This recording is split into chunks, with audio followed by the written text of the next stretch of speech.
Hi again, it's Jason. I have a guest teacher with me today. She's here to teach you all of the signs related to bones, to digging and barking and other important signs that you will need to know.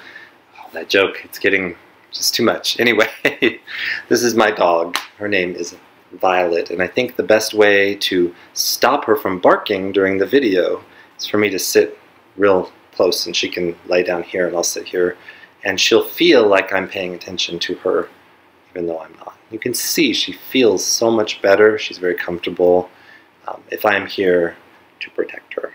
So anyway, today we're going to be focusing on who, again with eyebrows down, who. And we talked about how, as your child is developing language for the first time, they may not have some of the concepts. So what I'm trying to do is take the power, give it to you, and kind of give you the tools to model language for your child. Not only communicate, but teach them some of the rules too. And in that chatting and that back and forth and that conversation, language is going to come up and it's going to change their world. So again, I bow down to all of you for putting up with these long, boring videos, this old guy sitting in his living room doing this for you. I really appreciate you consistently participating, supporting this. You have no idea the change that you're going to make for your child. So congratulations again, you're doing great. Who? Now, who? So when we ask a child who, and we make this face and we wait and we wait and we wait, they may look at you with a face like this. And they may look for a way to escape because they can see that you're expecting some information, but they don't know what information you want. Maybe they don't understand the concept of who yet. So your responsibility as the parent, and be the same as a parent of a hearing child, is to model the language and then to support it. And if it needs to be changed, you can very kindly and with love, you can encourage them to change their response. So we talked about who, and if the child just looks at you or they don't answer or they have a different answer that's not appropriate, you can say no. Who means person. And we talked about person may be a concept that they don't have. You know, maybe who and person, they just don't know, they don't understand. So if you say to them, if you tell them who means person, and they go, huh? Or, you know, or they run away, or, you know, or they start to cry, then our responsibility is to say, I'll help. I'll help you. If you remember practicing that sign, the directional sign that we can move out, I'll help you. So we go to help, and we help by modeling the language. We show them. So who means person? Person, like mom, touches 2 times, mom. Dad, all right? You might want to talk about brother or sister. And there are so many different variations of that sign. I think the easiest way to start for you would be from the concepts of boy and girl. Okay, that's something that's taught pretty early in most sign language classes. Boy, you have to kind of imagine a boy. I just hit myself in the head. It's kind of the sign for dumb, which is kind of funny. We have a boy. So we're thinking like baseball, and he has like a baseball cap. All right? So that has a brim all the way around, and it's like you're grabbing the brim of the hat, boy. Then the other side we have girl, and I'll back up and I'll show these more clearly in just a minute. The concept behind girl is from a long time ago when the girls had the big fancy bonnets and they tied them under their chins. It's like the bonnet string, is what I was taught. Someone taught me anyway, a long time ago. So you have boy, and that's just that flat O. You know, here's your O from the alphabet, and now you're making it flat 2 times, boy.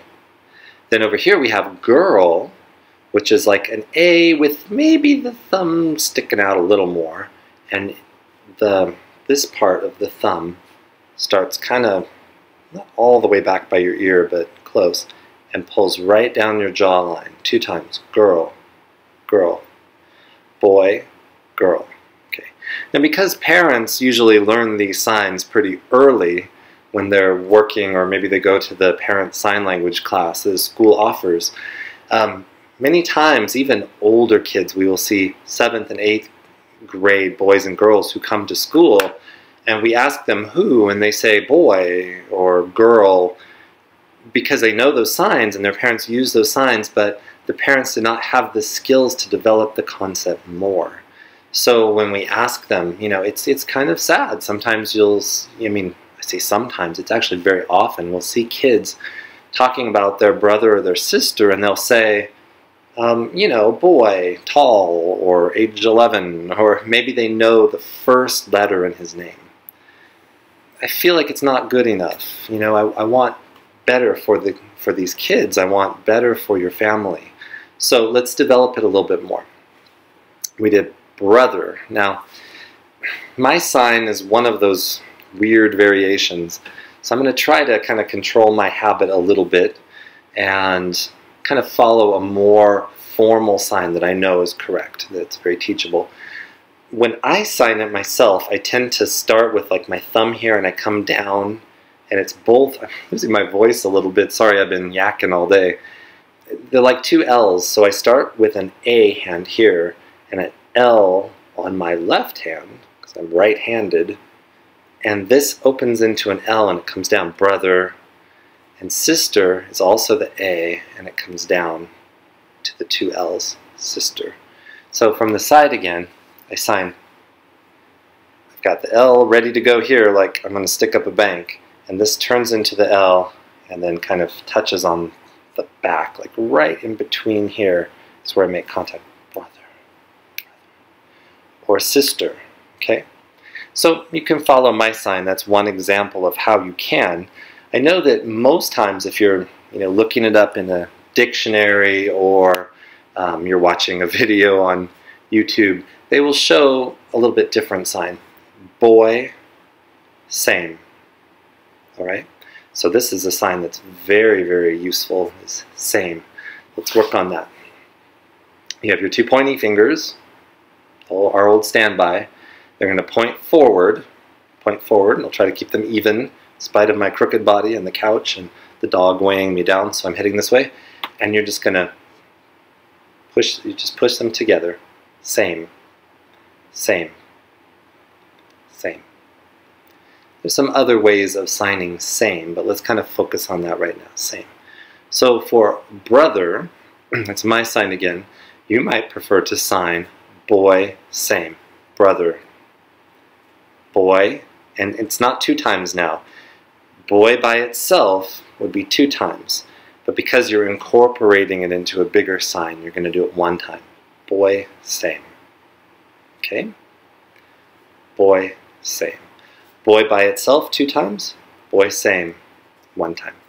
Then next we have sister, which is going to be girl. Let's see, which way do I turn my head? Oh, here we go. So it's going to go right down your chin, or sorry, not your chin. This is my chin. This is my jawline. So like an A shape, you're going to use this part right here of your thumb to draw down your jawline, not your chin line, and then sign same. Sister, brother. All right? Hopefully that's clear. So now you should know mom, dad, and you should know brother and sister. Now, here comes a very important part of this video.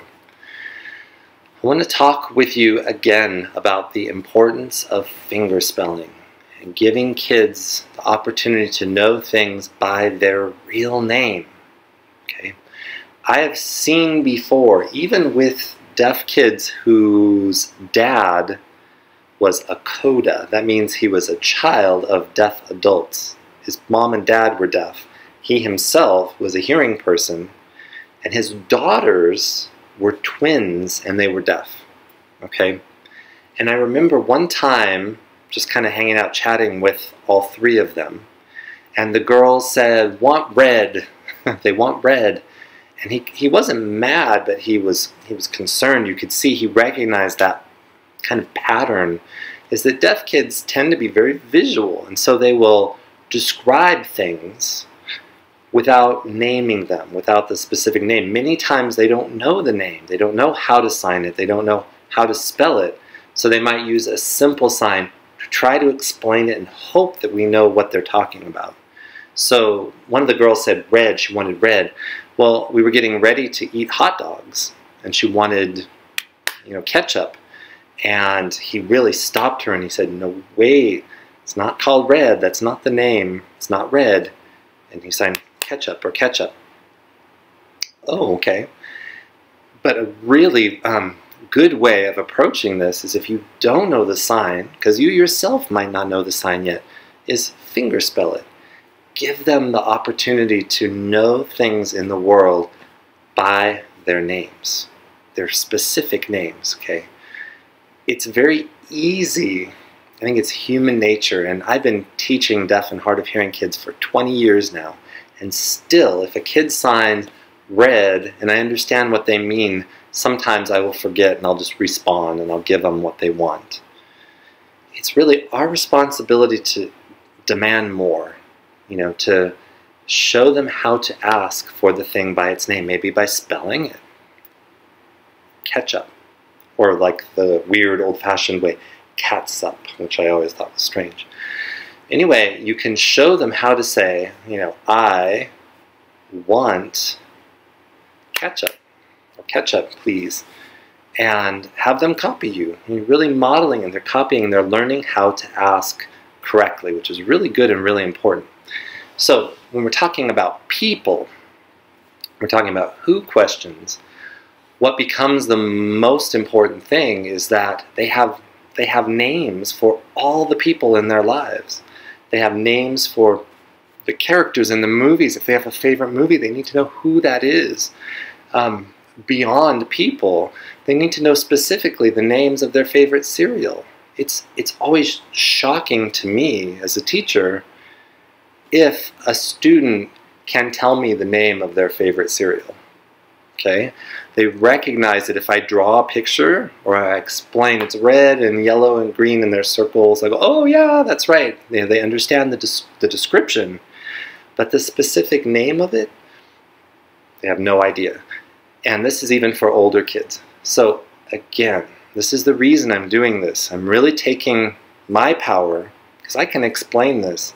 And if I lived in your kitchen cupboard, and every time they wanted food, I popped up and said hi, and started teaching them language, that would be wonderful. But it's really not my place. This is really, as a parent, and I think I think you feel, that's why you're here. This kind of in-depth naming and labeling is so important, and I'm going to give you that power, okay? Don't accept less. You have to set your expectations high for their ability to learn the names of things. So starting with people in your home, we did mom, dad, with a brother. I'll go back to the boy same, girl same, sister. All right. Now we need to know names. Right. Start by fingerspelling. So if you have a Brian, every time you talk about that person in your family, spell the name, Brian. Your kid will start to understand. It may not happen first time. There may be confusion that goes on for a while. But expect more, and model and show and have them sign it back to you and copy it. And they will learn it so fast. Okay? So spelling is a very important way of naming people in the environment at home. There's another very important kind of sign that you need to learn about, and it's called name signs. Name signs. Okay, there are a few basic rules that you can follow for now. Name signs are a very important part of deaf culture. And this may be the first time that you're hearing about deaf culture. Deaf people, as they grow up, they have sometimes a very strange experience. They've grown up in a family of people who are hearing, and who listen, and who talk, and who maybe sign, and who maybe do not sign, or maybe they sign a little bit. And out in the world, there are other deaf people, deaf adults, with whom they can interact, and they can communicate easily, and it's relaxed. To me, that understanding that as a hearing person, I'm able to communicate easily with other people anytime I want, that's not the deaf experience. Okay, a deaf person in the hearing world, at many times they're going to feel very isolated, if you remember that sign. And what's, I think, the most important thing for you to remember and to know is that the more you sign with them, the less isolated their life will be. Whatever you do and how well you learn to sign, it's important.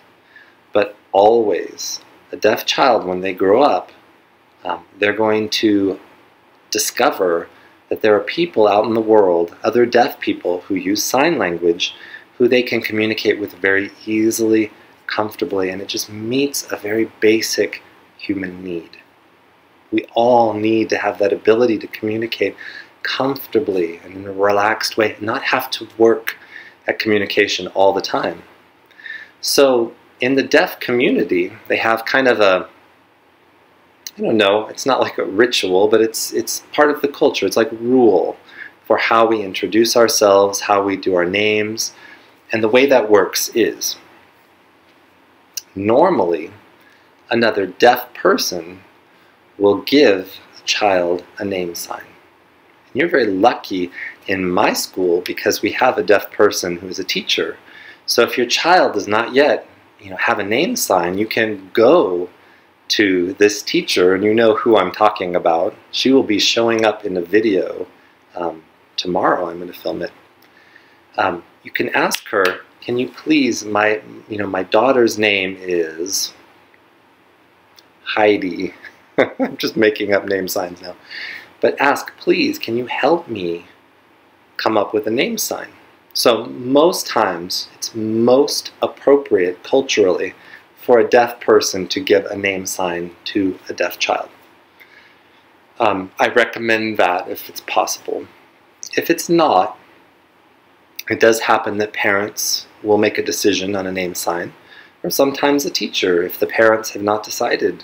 Sometimes the teacher can help, or the teacher can advise. So it's kind of a little bit like what I'm doing right now, is advising. So for name signs, the rule we described, where nose and up is boy, and nose and down on the face is girl, that continues to apply. That rule is going to be the same. All right? So again, if we had a name Brian, we could sign Brian on the forehead. It touches this temple, because I'm right-handed, so it's going to be on my right temple. If you're left-handed, it's going to be on your left temple. Brian, Josh, Adam, Tim. Okay, these are just a few basic ideas I can show you. For girls, it tends to be right here. You can see on his cheek, it's not back here, not back here. It tends to be right here, okay, in the corner of your mouth. So you might have a Brittany or a Tammy, or sometimes the sign can be brushed back. So you might have a Brittany or a, which looks a little bit like, it's almost like a sign for beer, which is different. You don't want to use that for a name sign. Brittany, you might have a Karen, you might have a Tiffany or Tiffany. Okay. So again, you can tap here for boys, you can tap here for girls, or you can brush. And if it were like Brittany, you might start with a B here and brush it back. It goes back towards the ear. Brittany, okay? The other kind of a general name sign, it can be for boys or girls, is you could sign right here in the chest, okay? Like A for Annie, or B for Bruce. Okay. Sorry, my computer screen went to sleep. Let me wake it up again. Oops. I've forgotten my password. I can't get back in. I'm sorry, this video is now over. Ah, there we go. I'm back. I'm back. Okay. Bruce, Annie. You can put the letter, it's this part, so I'm making the letter like a C or a D or E. It's the index finger side that touches on the chest. So you can be careful, like a C here could also mean cop. So you know, as you learn more signs, you'll understand that some of the signs are kind of already used, and you'll have to pick a different name sign. Sometimes you will see a letter of the alphabet go from here down and across. Okay, Anthony or Andrea. Okay, so you've got here, you've got here, you've got here brushed back, you've got here. You'll notice I'm reaching across my body to sign it here, like a K for Katie, okay, or a T for Tom. There's so many different ways. Sometimes there are name signs that are very creative. They're made up because maybe a person, you know, not saying me, but maybe someone else has beautiful long hair that's curly. So you might have a name sign like a K that kind of wiggles as it comes down. So there are some ways that you can be very creative. And the best way to understand those rules is really to ask a deaf person. Okay? If you have any specific questions for me, please, you can leave a comment. And if I don't know or I can't suggest a good name sign, I can ask deaf people that I work with or who I'm friends with, and they can help. We'll come up with a name sign for you. But it's really, I think it's really important for you to kind of make that contact. Your deaf child might be the first deaf person that you've ever met. And that must be a very strange feeling in the beginning. But as time goes on, you're going to need to have more contact with deaf people. They're going to be able to open a door for you and really help you understand more about the experience of being deaf. They're going to help you understand more about how important what you're doing right now is. They're going to help you understand the culture and the language and help you understand that life is going to go on and that your child's going to be okay, and they're going to grow up and they're probably going to have a very good life. And it may not be the same life that you were imagining back when you first learned that you were pregnant, but really good life. So anyway, those are some name ideas. Typically, when you're introducing yourself, you would say my, the sign you know, my. Here's the sign for name, name. Remember the letter U's from the alphabet? Just the letter U's, and you're going to turn them. So one is kind of pointing off, let's see, this is my left hand pointing off to the right, and my right hand pointing off to the left, and they tap 2 times. Name. Not up high, not out front, not down low, just right here, name. My name, and then I spell it. So my name, J-A-S-O-N. And then I show the name sign, Jason. Okay? So for many of you, it might be my name, M-O-M, or, you know, but for the kids and the brothers, I'm going to make sure I stick with that, brothers and the sisters, knowing the names and how to spell them and knowing how to write them is really important. I can't encourage you enough to really work on it, okay? I think that's the basics. I want to check and see what we're doing for time. Ooh, we're running pretty long, so I'm going to stop. But anyway, this is some basic information for you about how to apply your new fingerspelling skills. The next video is going to be our Halloween video. I want our Spanish-speaking families to know that I have not forgotten you. I have a volunteer who's been she's been offering and offering. My own schedule has made it very hard for me to find time to meet with her to do more voice audio for the videos. But on Monday, it's my hope, if I can keep the schedule, We're going to try to do 2 at a time, and I'll post them here. Post them on YouTube so you guys can participate and be involved. I want to be supporting you as well. So anyway, a lot of information today, kind of a long video. It's wonderful having the opportunity to do this with you, and I look forward to seeing you very soon. Bye. Violet, say bye. Wake up. Wake up. She doesn't want to wake up. I'm sorry. Bye.